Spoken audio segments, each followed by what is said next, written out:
Hello class, learners and aspirants. Welcome to your channel Literary Feast with Deepak Gupta. If you are following us, then you should know that in the previous two videos we have discussed about the brief introduction of the Merchant of Venice, and we have also talked about something, the characters of the play. And as per our promise, today we shall begin with the text, the very text, first scene and the very first act. So before we begin, I would like to help you to go through that what are the main events of the first scene. As you can see that the scene opens in a street of Venice. It's very important because generally the kind of questioning that you are asked, they ask you that where does the scene take place. So you need to know that whether it's a street of Venice, whether it's a Belmont, Venice, Shylock's house or anything. So this scene, the very first scene, the play opens in a street of Venice where three friends come to the stage in front of the audience, and they are the protagonist of the play, that is Antonio, and two of his friends, Selenio and Salarino. Here I have one more confirmation. In some of the textbooks, you may find in place of either Selenio or Salarino, there is Salario, Salerio. But to confirm your doubt, it's not Salario. Salario as a character exists, but he comes quite late. In fact, at the very end of the third act. So here we have Selenio and Salarino. And of course the protagonist, whose name is Antonio. The scene, the play begins on a note of fun and laughter as per the title. Not as per the title, but as per the theme, because we know that The Merchant of Venice is a romantic comedy. What happens at the end? That three more characters come. Why do I emphasize about the number of characters? Because you are asked on extract based questions that how many characters are there except Antonio, except Portia, except Bassanio. So you need to know that the scene that you are going through, how many characters are there, with how many characters the scene begins, who exits and who comes later.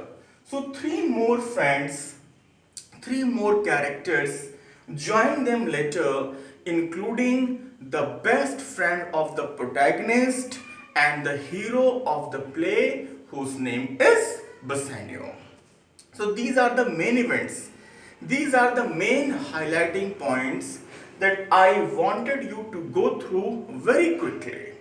If you are watching us for the first time, then I would suggest that from the next time, kindly have your text ready, especially the students of class 9th and 10th, because what I am planning for you that we shall discuss the scenes in details, and I will try my level best that after watching my videos कम से कम आपको हमारे subject English literature में और ज़्यादा ना पढ़ना पड़े.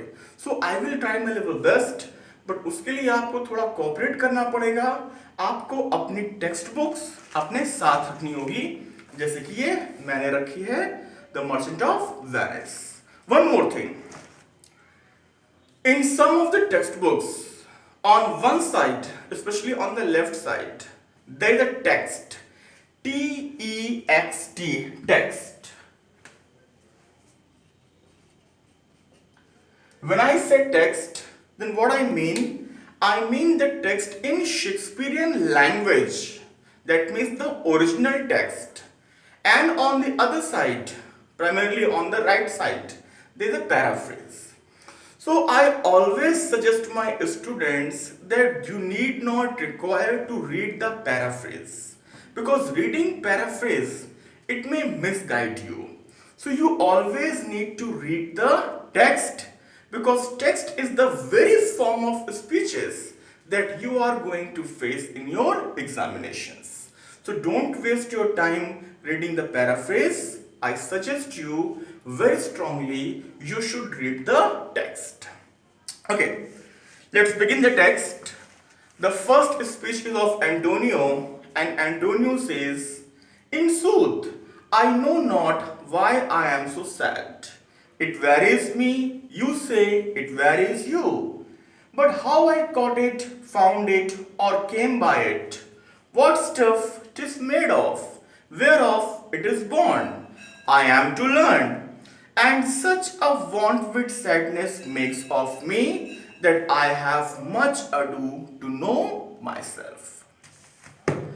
The play opens on a comic note where the protagonist Antonio, he complains, he confesses to two of his friends, Selenio and Celerino, where he says that, "Friends, I am sad."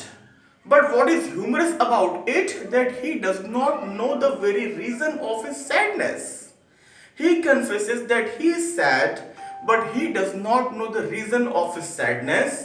He also says that how he got affected by this sadness, where he got affected, why he got affected. These are the reasons he needs to know. But one thing for sure, that this sadness has made him quite dull. And because Antonio has gone dull, Antonio's dullness has made his friends Selenio and Celerino also dull. Because how can you remain happy when one of your friends is not feeling well? And Antonio also says that this sadness has taken over me so badly that now I face difficulty in recognizing myself.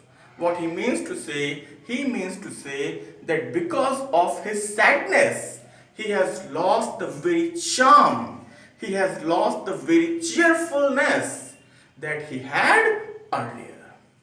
So he has made a complaint, he has confessed. Now let's see what his friends, what they have to say. Second speech, that is of Celerino.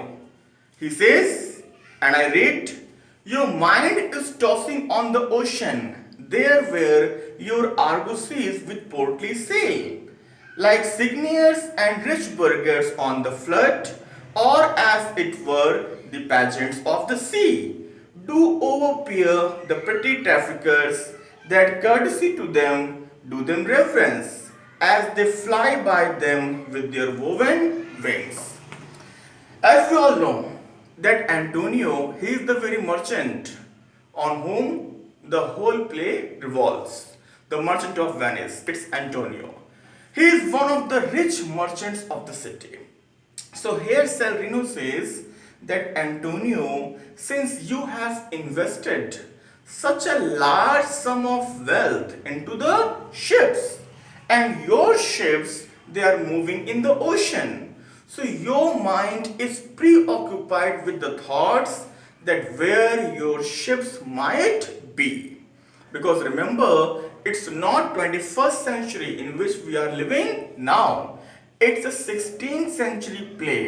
And then ships or water journeys, they were not as safe as they are now. And one more thing, ships were left at the mercy of the wind. So they had no liberty where they want to come, where they want to go. So that is why Celerino says that, "Sir, your primary problem should be that why you are sad, because you are governed by the fear. What should happen to your ships where they are right now? It makes you sad." He also adds one thing, that your ships are quite big. They must be overtaking the smaller ships of the other merchants. And that scene, that particular scene should be very beautiful to watch. But you are sad because you are not certain, about the whereabouts of your ships. It is something that Salerno has to say. An almost similar view is presented by his another friend whose name is Salerno. What he says? Believe me, sir, had I such venture forth, the better part of my affection would be with my hopes abroad. I should be still plucking the grass to know where sits the wind, peering in maps for ports and piers and roads, and every object that might make me fear misfortune to my ventures, out of doubt, would make me sad. Salerno says that, sir, to be very honest, had I invested such a sum, had I invested as much amount of wealth as you have invested into the ships, every time I would be going through the maps, every time I would be plucking the grass. Going through the maps means that he would be concerned regarding the safety of his ships which are there on ventures. And plucking the grass, it is quite interesting. In 16th century England, how do people come to know in which direction the wind is blowing? So they used to pluck a piece of grass, they used to throw it in the air, and the direction in which it falls, the pointed, the sharp edged grass, it is believed कि वो उस direction में wind blow कर रहा है. So as I told you, in that time ships were left at the mercy of the wind. So here Salerno means to say that the direction of the wind, the safety of my ships, these are the prime concerns, because I have invested such an amount of money into my ships. But Salerno means to say that his friend Antonio is concerned because he has invested such a big sum of money. At the end there are three terms like ports, piers and roads. These are the temporary platforms on which a ship takes place at the time of disaster, natural disaster like a storm or any other thing. So what Salerno means? He means to say that it is quite obvious for a rich merchant like Antonio to be sad, to be concerned, because he has invested such a huge wealth into his ships, and where his ships are right now, nobody knows, because it's all about 16th century. So I hope that the first three speeches that I have gone through, they are clear to you. One thing that I would like to tell you, if you are a student of class 9th, then scene 1 is extremely important. In fact, scene 1 is also important for class 10th. What you need to do, that go through these first three speeches that we have just discussed. If you find any problem, if you have any question or query, then comment and ask. I will try my level best, I assure you, to clear your doubts. One more thing. Like, but only when you actually like it. Subscribe when you think that there is something to gain from this channel. But what you need to do, there are many students who are not aware about this channel, because I believe I have initiated such kind of initiative for the very first time. So I am taking care of your English literature and language syllabus.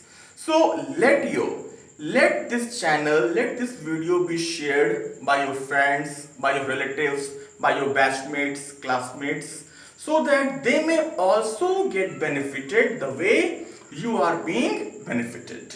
That is the prime objective. That is the prime objective of my attempt, that I want to do something for you. I want to make a difference. और मैं ये भी चाहता हूँ कि अगर आप हमारे चैनल को देखते हैं तो आपको इंग्लिश जैसे सब्जेक्ट में ज़्यादा मेहनत ना करनी पड़े. Because I understand, being a science student, you have several other important subjects to deal with. It does not mean that English is not important, but generally English is neglected. English is eclipsed, especially by the students of science.